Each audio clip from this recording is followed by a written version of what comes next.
You're all very welcome here at Queen's University. I'm delighted to see you at the launch of the 2012 Young Life and Times survey findings. We have a special guest today.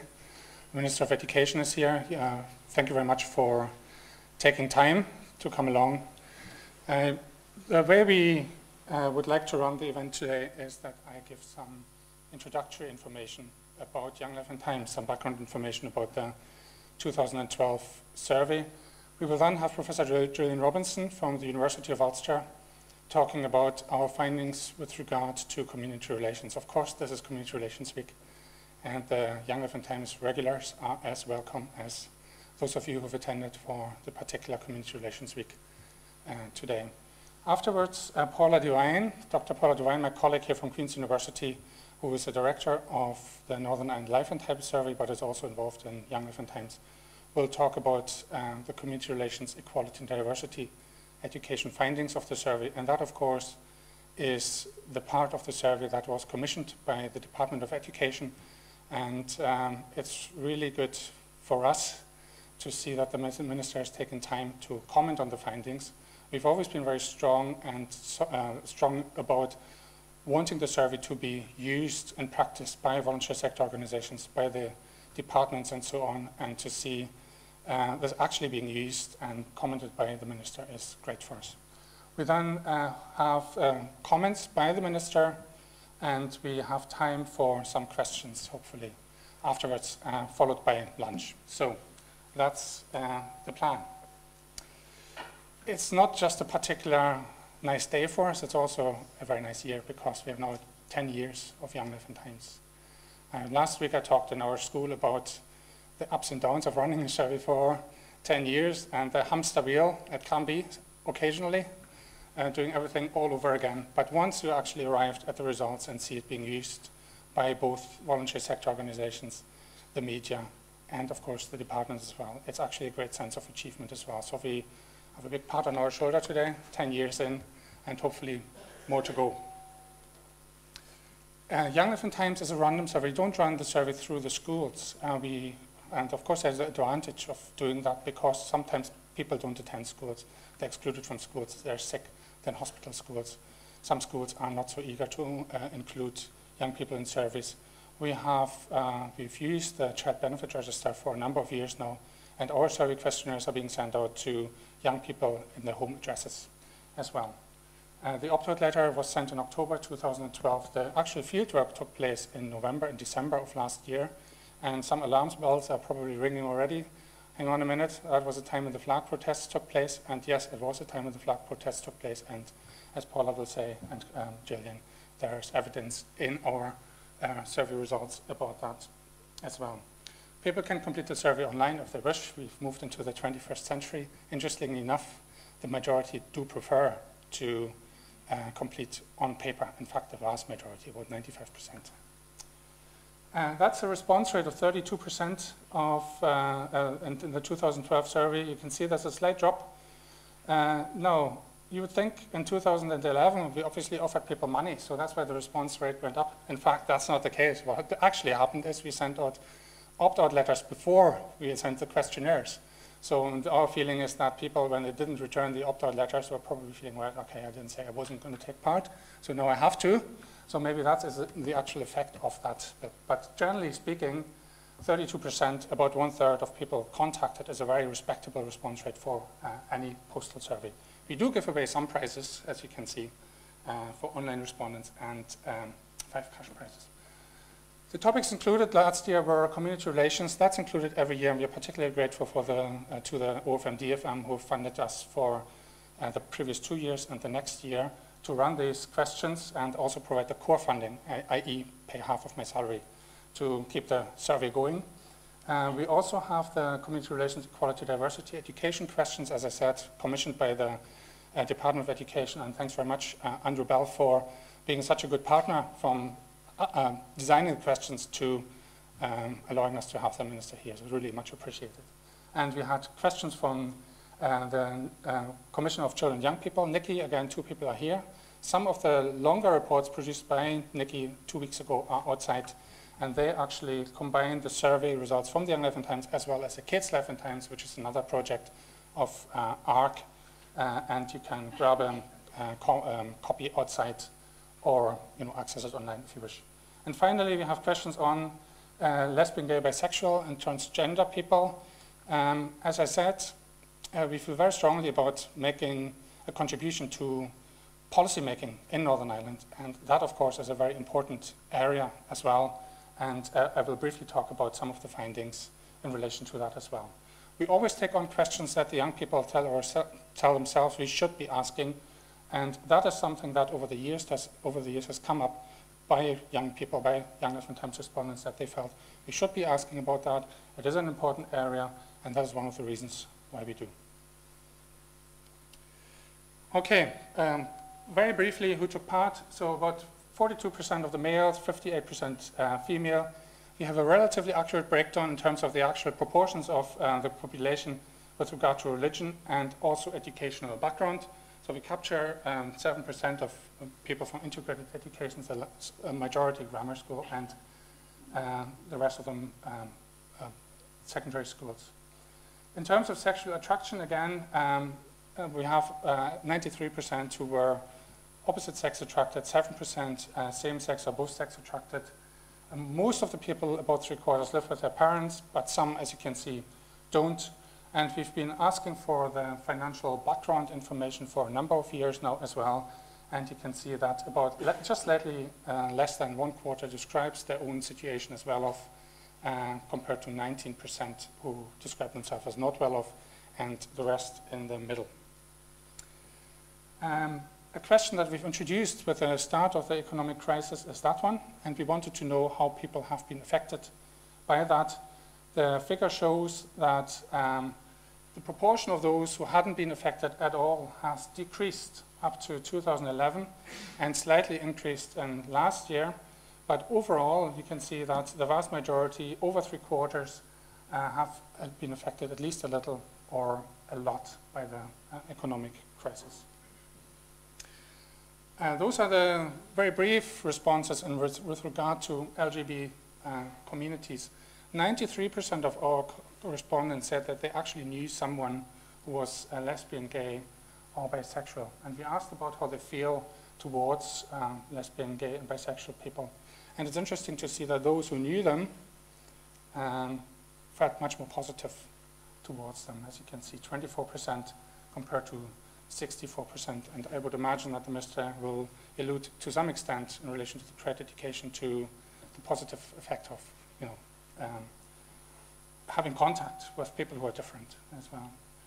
In terms of bullying, which of course, as we know, is a big issue with regard to gay, lesbian, bisexual people, 27% said that their friends had called other people names because they thought they were lesbian, gay, or bisexual, but of course only 3% that they themselves had done that. Again, that's not an unusual finding.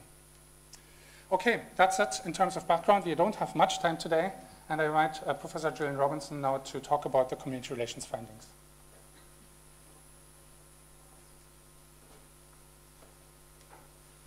Hello everybody, and just add my welcome to this event. It's great to have an opportunity to preview the Young Life and Times findings, and Dirk alluded to the fact that we're celebrating our 10th birthday this year.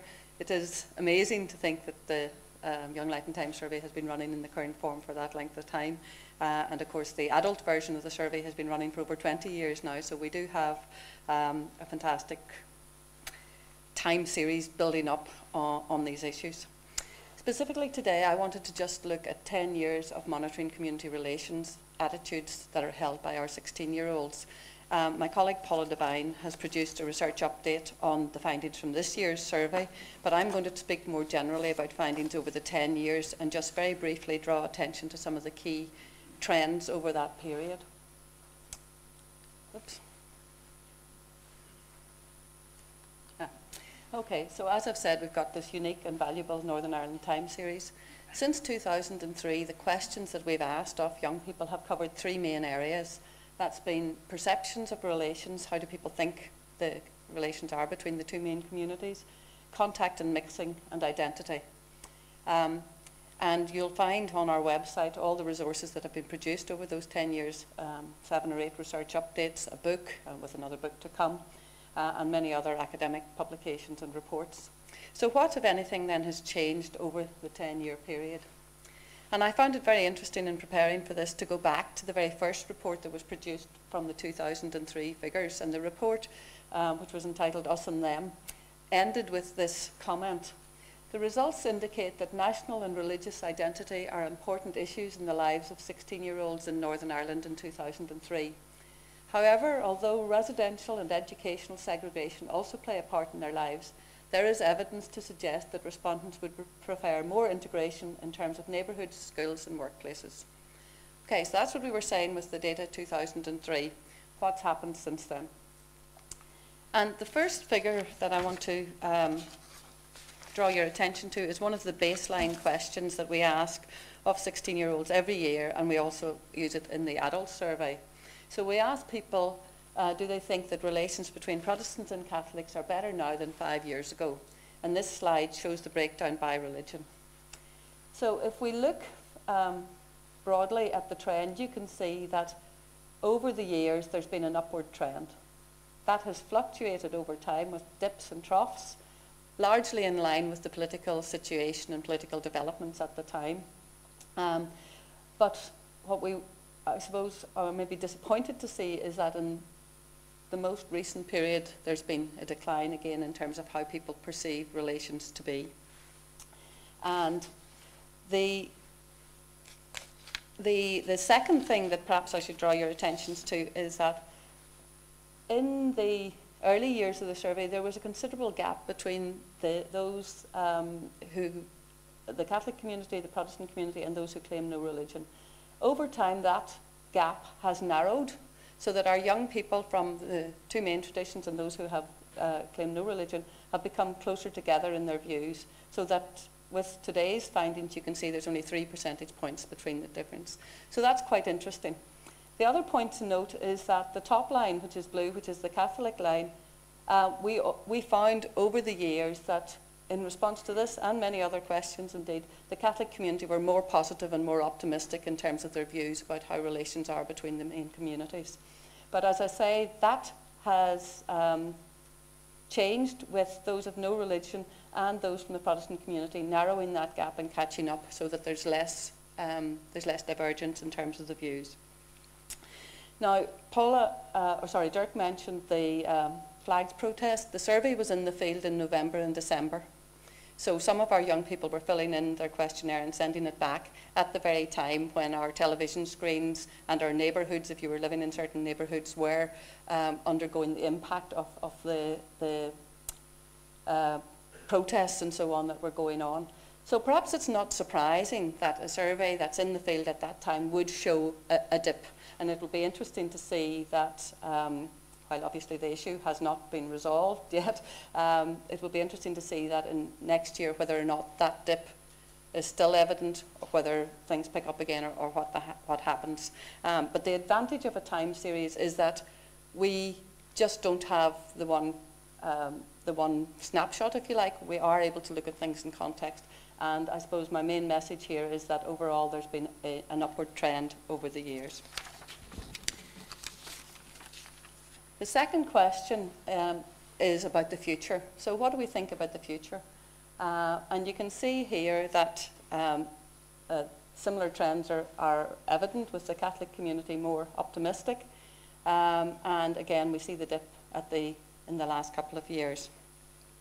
I'm not showing you the data, but the thing that's been of interest to us is that the 16-year-olds are less positive than the adult survey. So we run an adult survey, the Northern Ireland Life and Times survey, and what we find is that the 16-year-olds are not as positive. But we've got to remember that these 16-year-olds have been born in a time since the ceasefires, since the Good Friday Agreement. They've not lived through the conflict, so they don't have the worst of the violent conflict to compare to as perhaps the adult respondents do. So that may be a factor. It may also be that some people feel relations are good enough, and that there's just not going to be this sort of a normalisation of relations. So we need to think about that as well. The young people, of course, still have limited mixing opportunities as well, because by and large they're attending schools that are not very mixed, and so on. One of the other things that we've been interested in noting, and I think the Minister would probably be interested in this, we ask young people every year about who influences their views about the other religious community. And it's not surprising, perhaps, that the transmission of attitudes, young people claim mostly it's their family who influences that. And that proportion has actually risen again in 2012. I've just picked 3 years for demonstration purposes. But you can see that school, which is the white column, has also been rising. So young people are acknowledging the role of their family and school in terms of the transmission of views. As well, it's a survey that's carried out in a postal fashion, but we do afford young people the opportunity to write down comments and tell us what they think about things. And I just picked, I mean, every year young people spend a considerable amount of time giving us quite detailed comments. I think this year, in relation to community relations alone, about 500 of the young people chose to write sometimes quite detailed comments, and they're really fascinating to read. So I've only selected an extract, one from each of 3 years, to give you a flavour. And I suppose the point is that our 16-year-olds blame us, the older generation, for the transmission of their views. They're saying it's our fault to a certain extent. I think that community relations are improving all the time, and the bitterness between communities stems from our ancestors, so we must not allow their views on community relations to be carried on to our children of the future. And in 2012, 10 years later, I believe sectarianism among people my age would be due to their parents passing their biased opinions down through the generations. So 10 years on, the 16-year-olds are still blaming us for the passing on of bias and negativity, and that's something that we all need to take on board. The second main suite of questions that are included in the community relations modules include questions around religion and national identity. Now, we could spend the next week talking about religion and national identity. It's a very complex issue, but I just wanted to draw your attention to the fact that the data contains these questions, and we've been monitoring what young people are saying in terms of their religious and national identity and how important it is to them. And I suppose the things that have been flagged up by other authors are that traditionally Northern Ireland has been considered to be a debate about British and Irish identity. But over the years that this survey's been running, there's also come into that picture the Northern Irish identity. So you can see that in 2003, over half of the Protestant respondents considered themselves to be British, 78% of the Catholic respondents considered themselves to be Irish, 17% of Catholics considered themselves to be Northern Irish, and 33% Protestant. And then for the Protestant population, that percentage of Northern Irish has grew over the years, and several commentators were commenting on this fact. This year, we see a decrease in the Northern Irish identity, matched by an increase for the Protestant community in terms of those who are claiming to be British. Now, this may be in some way related to the flags dispute and the issue around the flying of the Union Jack. It may have made people reconsider that.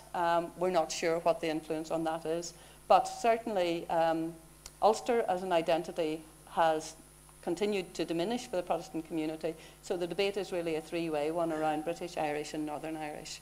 And as I say, it's an extremely complicated relationship between national and religious identity, and something that can't easily be summarised, but I just want to draw your attention to the fact that we've got that. We also ask a question, which I don't have a slide for, which is about how important are these various identities to you. Over the years, the importance of national identity has remained fairly static, with people, about 60% of people, young people, claiming that their national identity is very important to them. But the importance of a religious identity has declined steadily, and that's probably due to increased secularization and so on, but it's declined from about 60% to 46% over the period. So national identity remains a very strong, an issue that's very important to our 16-year-olds. The final suite of questions that we've asked, again, trying to summarise this in one slide is tricky, is about integration and young people's views about integration. About 16% of our young people responding to the survey attend what they call religiously mixed schools. That includes the formally integrated sector. About 33% live in mixed neighbourhoods. But they're very clearly saying that they have a desire for mixing. So you can see the top line is the workplace. So 70 to 80% of young people believe workplaces should be mixed and they want to work in mixed workplaces. Slightly less, between 50 and 60%, express a desire to live in mixed neighbourhoods. And consistently over time, support for mixed schooling has been less. Currently it's about 50%. But we have to remember that this is 16-year-olds who have grown up in these segregated schools by and large for the most part. So why would they say they want something different perhaps? If they're speaking about what they want, many of them are enjoying their school, they're happy in their school, and perhaps that's something that shouldn't surprise us too much. Okay. I've already referred to the fact that Paul has produced a research update on the 2012 figures. And what are we saying about the findings from this year? I've already alluded to the fact that the optimism of cross-community relations has decreased again in 2012. However, we see in the report that Paul has prepared that cross-community projects were seen to be very important to our 16-year-olds. Over 60% have been involved in a cross-community project, and they believe they have benefited from it. They acknowledge the value of these cross-community projects, and in the light of us all waiting for the shared future announcements later today from the First Minister and Deputy First Minister, that will be interesting to support that. They also acknowledge that sometimes some of these cross-community projects can feel awkward, that it's staged and can feel awkward for them. So I think those of us working in that area, providing those training, providing those opportunities, need to be taking that on board and trying to understand what is it about certain activities that make them go well, what is it about other ones that maybe mean that they're a bit strange and don't go so well. The young people are also saying that they don't have enough opportunity for mixing. And in the 2012 survey, we asked some new questions about shared venues and shared areas. And in the report, you'll see that 16-year-olds feel very comfortable in relation to leisure centres, parks, libraries. They see these as being mixed, but there are other areas where they are much less comfortable with. Pubs, for example, they don't seem to feel so comfortable in. Maybe they shouldn't be there at all at 16 or even thinking about it. We asked some questions around GAA clubs, orange halls and so on. All that evidence is in the research update for you to look at. And I'll just conclude by saying, over the period, there certainly is an undeniable increase in the proportion of respondents who believe that relationships between Protestants and Catholics are better now than 5 years ago. But there is this worrying dip in recent years. The complex issue of identity has fluctuated over the years, particularly for the Protestant community. There's continued evidence of the desire of 16-year-olds to live in a shared society and to have contact. And finally, I think having a time series like Life and Times, now 10 years old, affords us an opportunity to look at trends and to note that values can change, sometimes very slowly, while some of our attitudes are affected by the social and political context of the day. So we can see that something like the flags dispute, or in 2001 with the Adult Life and Times survey, we saw the Holy Cross dispute having a major impact. So attitudes can move in relation to the event of the day, whereas some of the underlying values, the desire for mixing, integration and so on, change relatively slowly, and that's where the value of a time series comes in, that we're able to see some of that. So that's me. Thank you.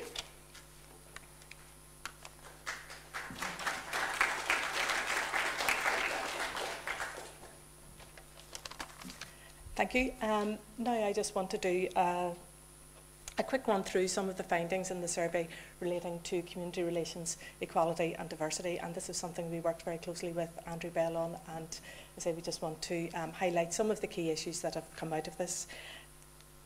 As Dirk said, this was a series of questions that were funded by Denny, and as part of a bigger project to evaluate their CRED policy. CRED itself is community relations, equality and diversity, and the whole idea about it is about improving relations between different communities, and this can be undertaken using various formats, such as educating children and young people to develop their own self-respect and also respect for others from different backgrounds, and looking at promoting ideas of equality and working to eliminate discrimination, and also to provide formal and non-formal educational opportunities to build relationships with those from different backgrounds and different traditions. And the whole idea of CRED came out of a review of previous community relations policy, which did focus very much on, say, the type of community relations that Gillian was talking about, looking at the relationships between Catholic and Protestant communities. And I think two key points come out of, I want to highlight here in terms of CRED. One is that it is looking at people from, looking at different backgrounds, not just in relationships to Catholics and Protestants, but much wider, reflecting the changes that have gone on in our society, and reflecting the diversity in our society that has always been there and perhaps hasn't been recognised when we've talked about community relations. So within CRED, it particularly looks at the groups that were identified in Section 75 of the Northern Ireland Act. And also, given the remit of Denny, when we talk about the type of opportunities, it's within the formal as well as the non-formal learning environments. So that's looking at schools, but also in terms of non-formal environments such as youth projects and youth clubs. And that is something that we explored in terms of the survey. So as I say, the policy has been up and going now, and Denny have been looking to evaluate the success and the effectiveness of this policy. And part of that is to develop some idea of indicators that can help measure effectiveness over time. And if you look at the objectives of CRED, attitudes are mentioned in there in terms of recognising and acknowledging difference. So the survey obviously is an ideal opportunity to measure the attitudes of the young people. Obviously, you could say, well, there's a lot of other research, a lot of other surveys out there. So we have the Young Person's Behaviour and Attitude Survey, we have previous Young Life and Times questions. But again, they tended to focus on just one or two of the key Section 75 groups. So the whole idea of this new suite of questions that was inserted in 2012 was to focus on the full gamut of the groups that were identified within Section 75. And then the whole idea of indicators is that we can provide a baseline and then run these at different points over time, so we can see how time changes. As Gillian mentioned, having some kind of time series indicators is very important, so we can see how attitudes change, or perhaps they don't change. Sometimes attitudes just stay totally flat. So that was the whole idea behind these suite of questions. So, of course, we talk about CRED. If you look on the Denny website and other websites, you can find out what CRED is. But to be honest, everybody, people walking about the street, people in school, in youth clubs, CRED doesn't actually mean much to them. So at the start of the questions, we wanted to put it into context so that the young people taking part in the survey knew exactly what we were talking about. So we used these couple of sentences to kind of set the scene. So education and youth work are supposed to encourage understanding of particular groups in society and promote the equal treatment of different groups. This can be done through exchange programmes, discussions, workshops, lessons or videos. So it's just to give them an idea of the kind of activities that we were talking about. So I just want to run through the results of the few questions that we had. So first of all, you can see that about 70% of respondents said that they took part in a CRED activity, which is basically 100 minus the 30 who didn't take part at all.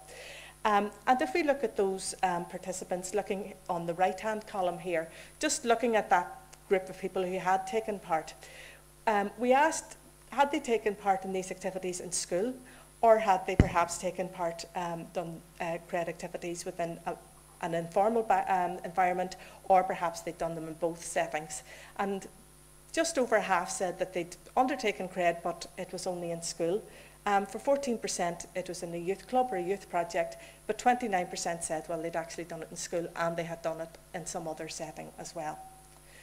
There was a difference in terms of the type of school that the respondents attended. So we saw that about 2/3 of those who went to an integrated school said that they'd taken part in a CRED activity within their school, whereas it was lower for those attending secondary schools, which is 57%. I don't know, perhaps maybe the ethos of the integrated schools may account for some of that difference. We're not too sure about that. So as I say, the focus of CRED is about looking at and understanding and acknowledging, respecting difference, particularly among the groups identified in section 75.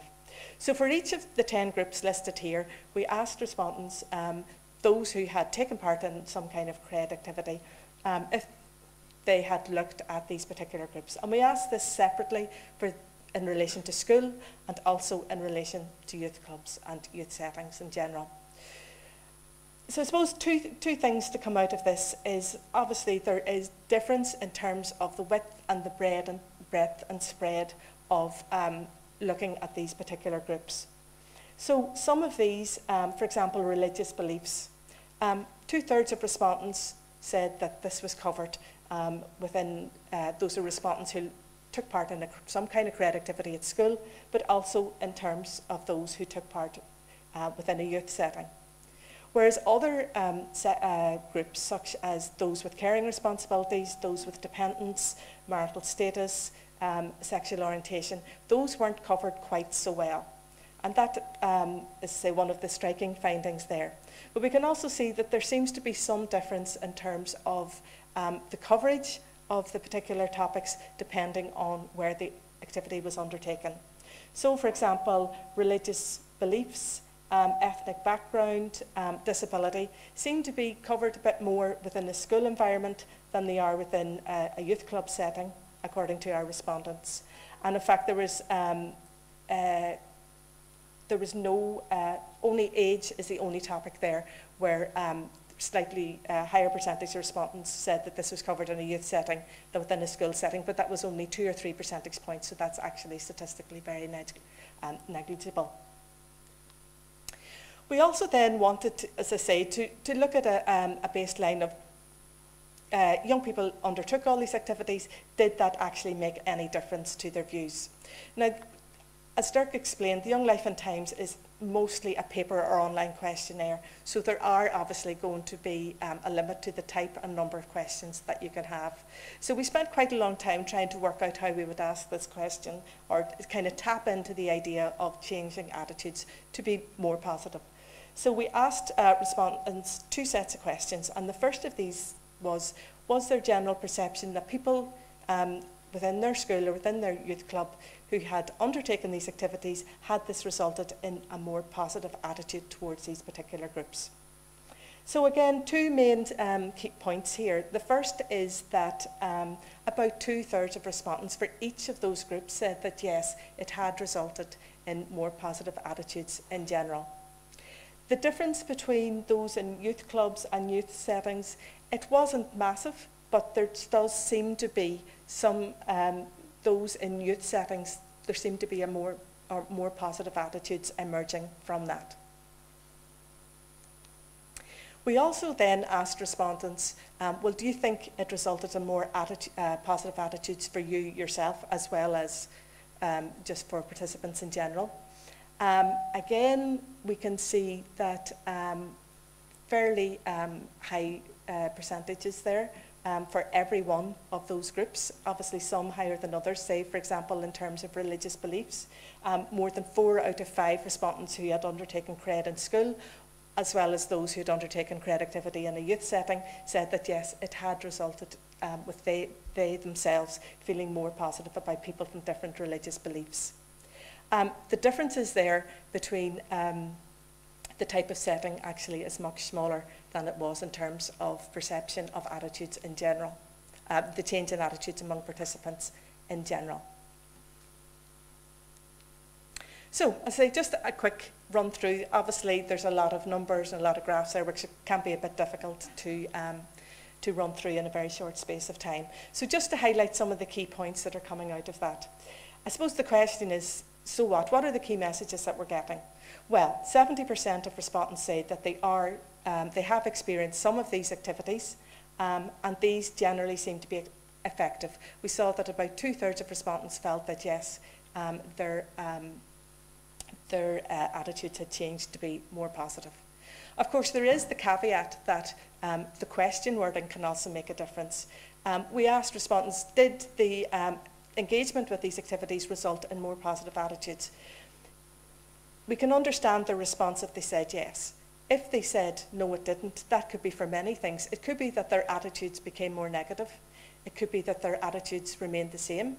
It could be that their attitudes remained the same. They started at a low base and they stayed at a low base. It could be that they were very positively engaged with the whole idea of diversity and respect for other backgrounds anyway. So their attitudes didn't get any better because they were actually very high to start with.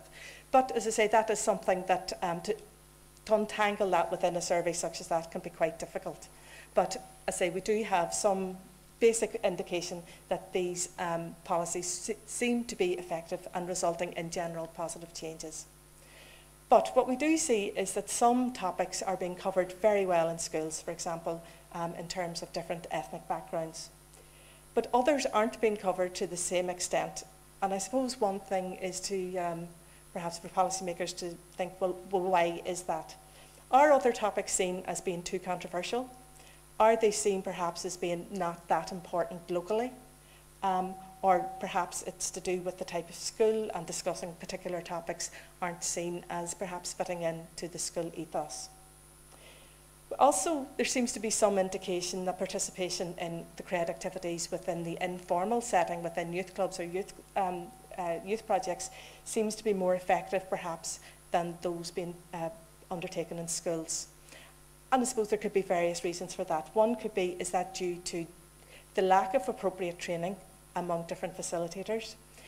Perhaps different facilitators, such as schools or youth workers, have different levels of confidence in terms of tackling some issues. It could be a geography teacher thinks, I went in to study geography, why am I thinking about these lots of other things? Or perhaps don't have the confidence to deal with particular issues. Perhaps some issues are seen as more relevant to an informal setting than they are within a school. Or it could be also that the different types of activities that are undertaken within a youth club or youth project are more suitable and more appropriate to some of these type of activities than perhaps a more formal setting in school. As I say, these are hopefully going to be a time series indicators, so hopefully in a few years' time we'll be able to look back and see how things have changed or not have changed over the years. Thank you.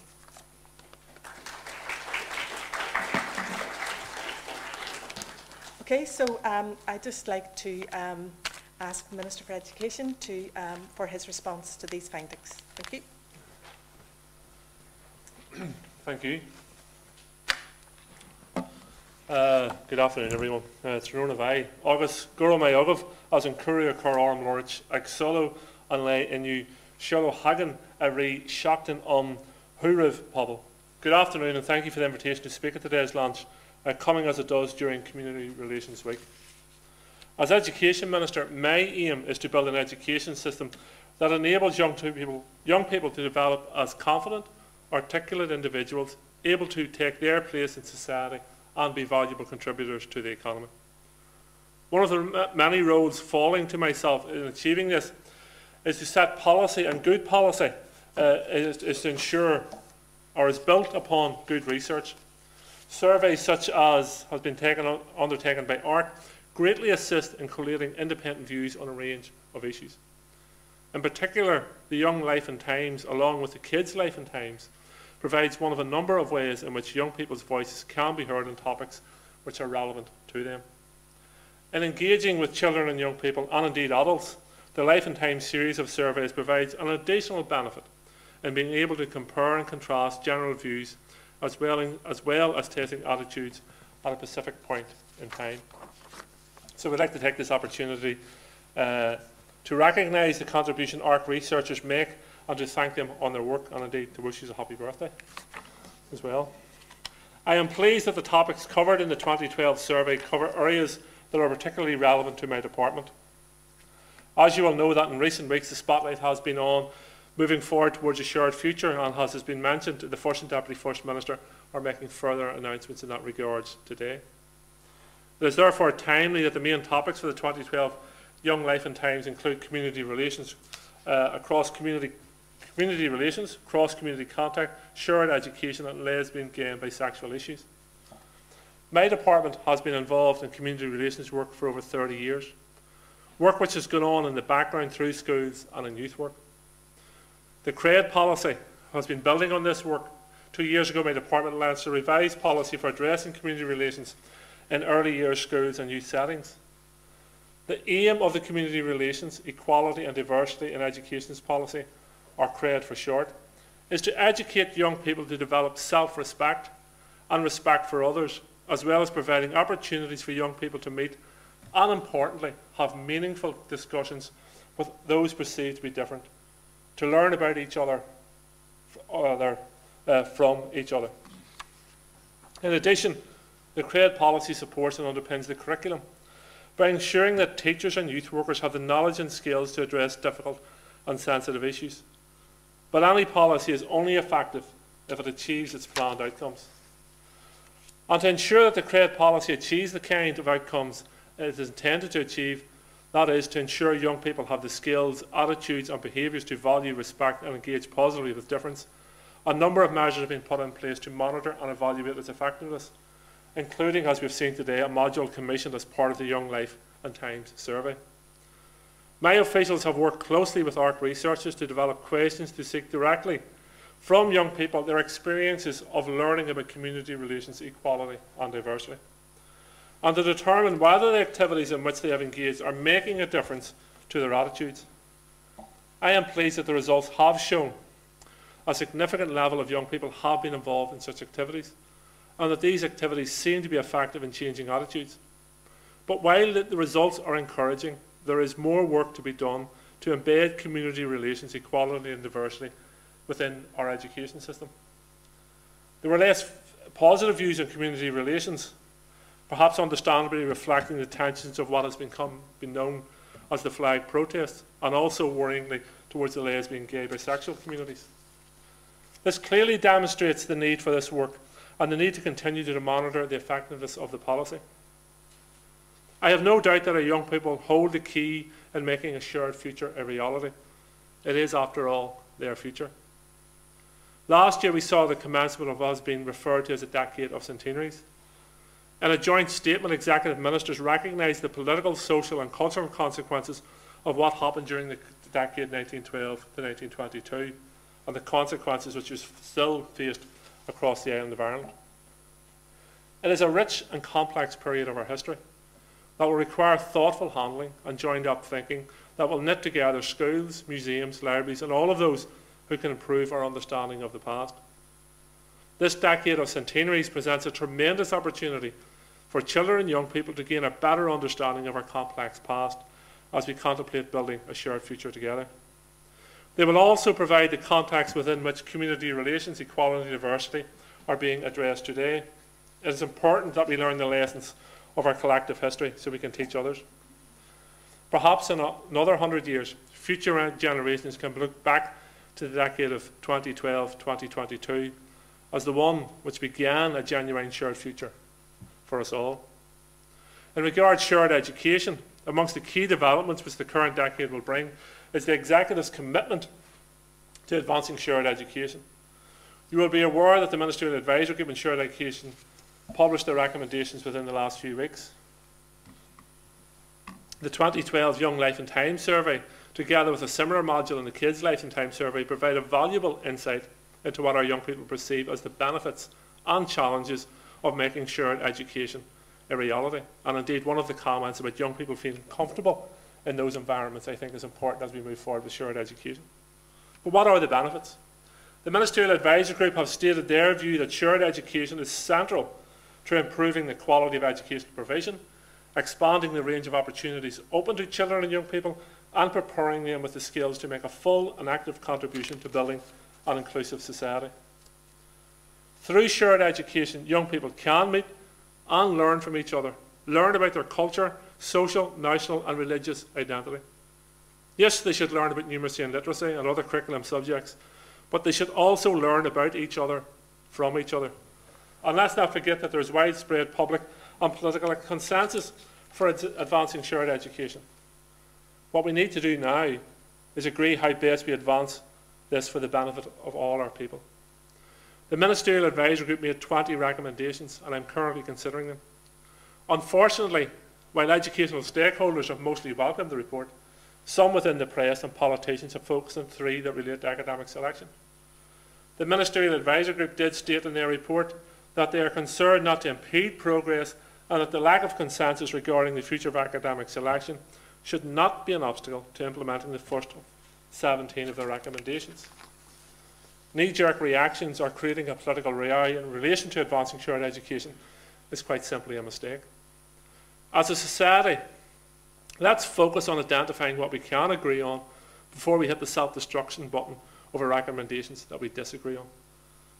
This is too an important issue. If the programme for government commitments are to be delivered, then we need to form a consensus on how we move forward and to come to this point quickly. Our children and young people, and indeed our entire communities as a whole, are expected to do no less. More focal score in conclusion. So let's have a sensible and mature debate, bearing in mind the advantages to young people and society in general that advancing shared education can offer. A few weeks ago, indeed, I attended the launch of the Commissioner for Young People's report on the views of young people to shared education.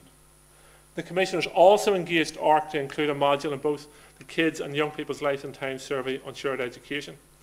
I was pleased to note that the majority of young people recognise the benefits shared education can bring, but also identified that they see as challenges and barriers.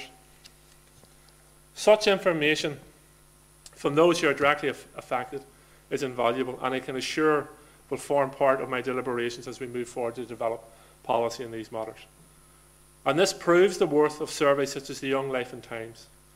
I trust you will find the results of the 2012 survey as beneficial in your work, as I can assure you my department will. Thank you very much.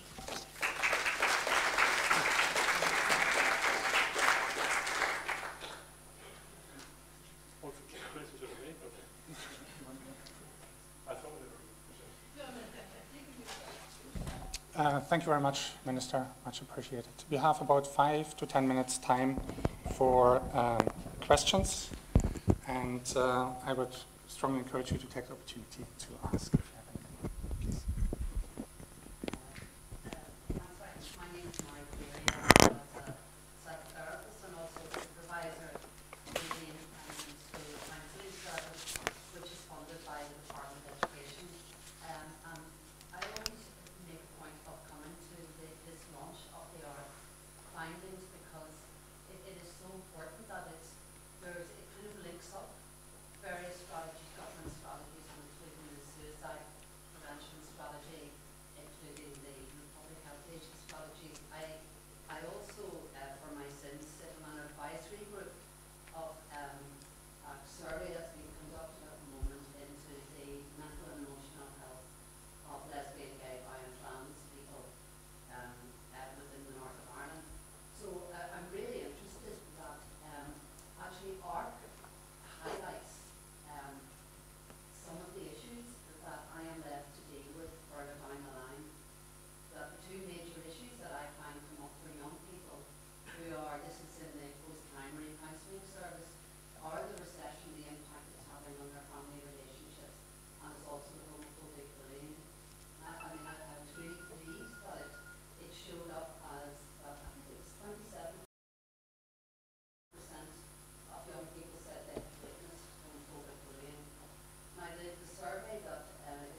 from the Minister, I would be interested in what progress there is on tackling homophobic bullying in schools. Okay.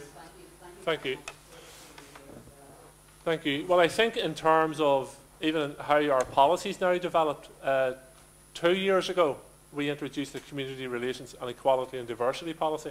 It was previously just simply a community relations policy, looking at the two broad structures of the two broader communities and how we work together. I felt, and indeed my predecessor, Katrina Rand, felt that it was vitally important that we broadened the remit of that policy to look at all the sections of our society and how those relationships work, including those in the lesbian and gay communities.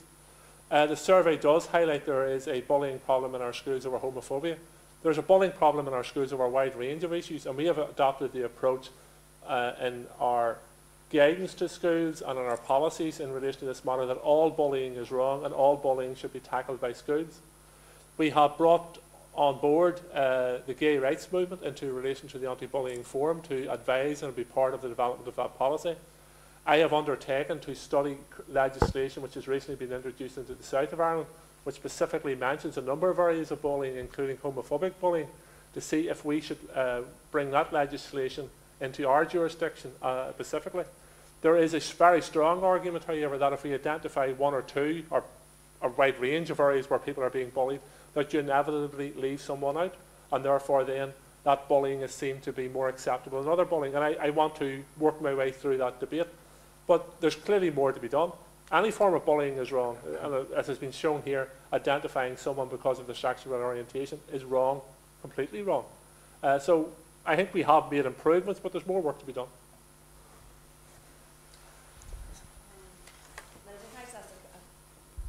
I've got a microphone.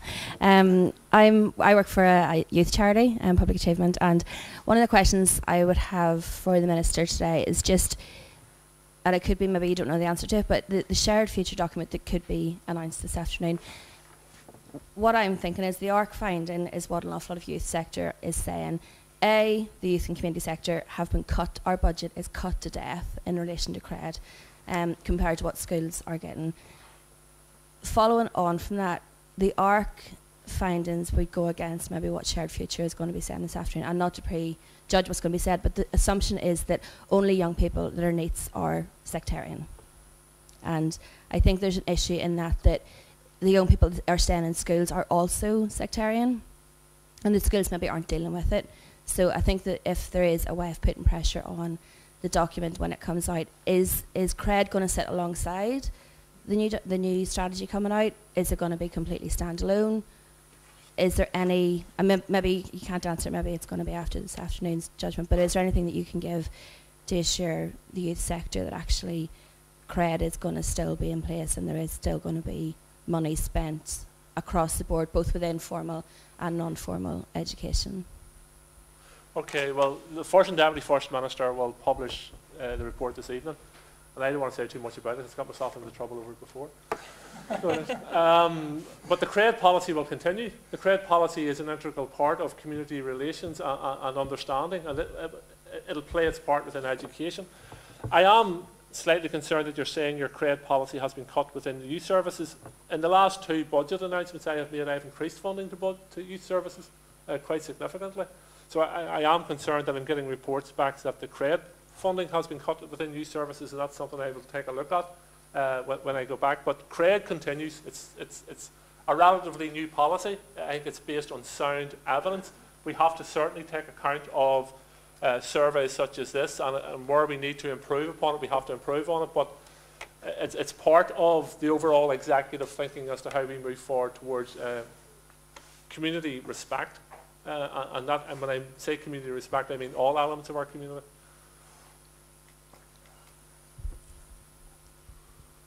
Hi, Bevan McKinley, Community Relations Council. Minister, really welcomed your words about the importance of young people being taught about the decade of centenaries and the importance of history and the narratives around history. And I think Gillian had sort of referenced that you know, in regards to, is that why young people maybe aren't as optimistic about the future, is because they don't have the same appreciation of the progress nearly that we've made. I suppose my question, but in that is, around those, while it is a collective and a shared history in one sense, we have many narratives and perceptions around different events and our history. And the question that I would kind of ask is, how do we ensure that that doesn't become sort of a reinforcement or what some would describe as conscious sectarianism, and actually use it to bridge that divide and understand other communities' perspectives? Because I think sometimes there's a danger that we only hear our own narrative or our own history. If I answer the brother, do you want to come in the Yeah, details? that's fine. I'm of the view that we're not going to agree on the past. That's just, and if we accept that, then we have to move on. Well, how do we deal with the past? And all those narratives have to be heard and in some way recorded and respected. And within that, there's, you know, particularly the victims' issues, etc., etc. We have to continue to work with those. But I was at an event yesterday in Lurgan, and Lurgan has a reputation of being a very, very deeply divided town. And there's a dialogue toolkit has been launched with work with young people and the local education and library board, and funded by the investment fund for Ireland. And that's looking at how young people work together and how they work their way through the future. But one of the things, and depressing things about it, was that young people continue to debate the past and who was right and who was wrong and this, that and the other. You're not going to get agreement on it. My experiences of the past is different from other people's in this room, and they may share common experiences, they may have different common experiences around that. So let's agree we're not going to agree on the past, but let's find a way of dealing with the past, and where those narratives can be listened to, where young people express their political opinion freely, their religious opinion freely. I personally don't believe that the conflict was about religion. It was about national identity. You know, and I'm somewhat baffled, and I'm not saying the question is wrong, when people, one of the comments was about religious prejudice and how our parents hand down religious prejudice about how religion is. I would doubt if the people in this room, we put them around the circle, we started a debate about how the different religions work in the society, that many people in the room would know the differences. I personally don't know, and I honestly don't care. So I don't. How the different religions, I just respect people's right to worship their God, and I used the comment recently that I'm from the Dave Allen School of Thought, let your God go with you.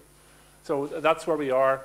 The debate about the history, your national identity, your religious beliefs, your political beliefs should take place in a cool, calm, collective atmosphere.